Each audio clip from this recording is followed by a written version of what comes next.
ಎಷ್ಟು ಇದೆ ಅಂತೇಳಿ ಲೆಕ್ಕ ಮಾಡ್ಬೇಕಂತೇಳಿ ಅನಿಸಿತ್ತು ಅವನಿಗೆ.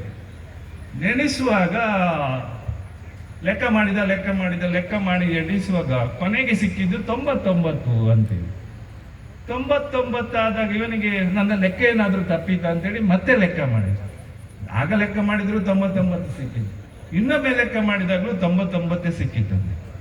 ಆಗ ಅವನ ಮನಸ್ಸಿಗೆ ಬಂತು, ಇದು ಯಾರು, ಈ ದೇವರು ಇಷ್ಟು ಕೊಟ್ಟಿದ್ದಾರೆ, ಅದರಲ್ಲಿ ಒಂದು ನಾಣ್ಯವನ್ನೇ ಯಾರೋ ಒಬ್ಬ ಕದ್ದಿದ್ದಾನೆ, ಅದು ಎಲ್ಲಿ ಹೋಯ್ತಂತ ಹೇಳೋದು. ಈಗ ನನಗೆ 100 ಸಿಗಬೇಕಿತ್ತು, ದೇವರ ಬಹುಶಃ ನನಗೆ 100 ಕೊಡಬೇಕಿತ್ತು, ಅದರಲ್ಲಿ ಯಾರೋ ಒಬ್ಬನು ಒಂದು ಕದ್ದಿದ್ದಾನೆ, ನನಗೆ 99 ಮಾತ್ರ ಸಿಕ್ಕಿತ್ತು ಅಂತೇಳಿ ಭಾರಿ ದುಃಖದಲ್ಲಿ. 99 ಸಿಕ್ಕಿದ್ದು ಖುಷಿ ಇಲ್ಲ, ಒಂದು ಕಳೆದುಕೊಂಡದ್ದು ಮಾತ್ರ ದೊಡ್ಡ ದುಃಖ ಆಗಿತ್ತು. ಆಮೇಲೆ ಆ 99ಕ್ಕೆ ಏನಾದರೂ ಮಾಡಿ ಅದನ್ನ 100 ಮಾಡಬೇಕನ್ನುವ ಹೋರಾಟಕ್ಕೆ ಹೊರಟ. ಒಂದು ನಾಣ್ಯವನ್ನ ಮಾಡಲಿಕ್ಕೆ ಸತತವಾಗಿ ಕೆಲಸ ಮಾಡ್ತಾ ಹೋದ.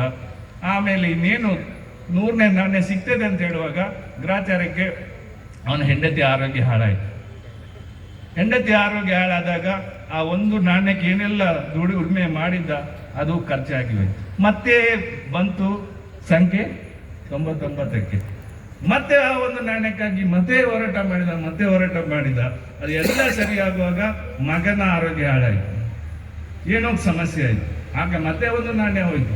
ಹೀಗೆ ಅವನ ಜೀವನದ್ದು ಏನು ಮುಖ್ಯ ಕ್ಷಣಗಳಿತ್ತು ನೋಡಿ, ಅದು ಎಲ್ಲ ಆಗುವಾಗ 99ರಿಂದ ಅದು 100 ಆಗ್ಲಿಲ್ಲ.